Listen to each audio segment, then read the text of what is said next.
আমি সর্দি জ্বরের সময় এইভাবে ঝালঝাল ম্যাগি বানিয়ে খাই। তোমরাও এইভাবে করে খেও, দেখবে খুব ভালো লাগবে।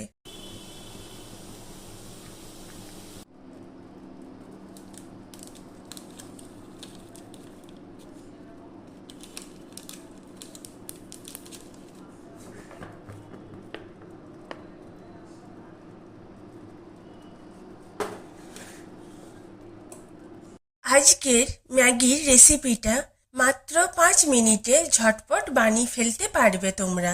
প্রথমে ফুটন্ত জলে টমেটো কুচি, কাঁচা লঙ্কা কুচি, রসুন কুচি দিয়ে তাতে ম্যাগি নুডলসটা দিলাম।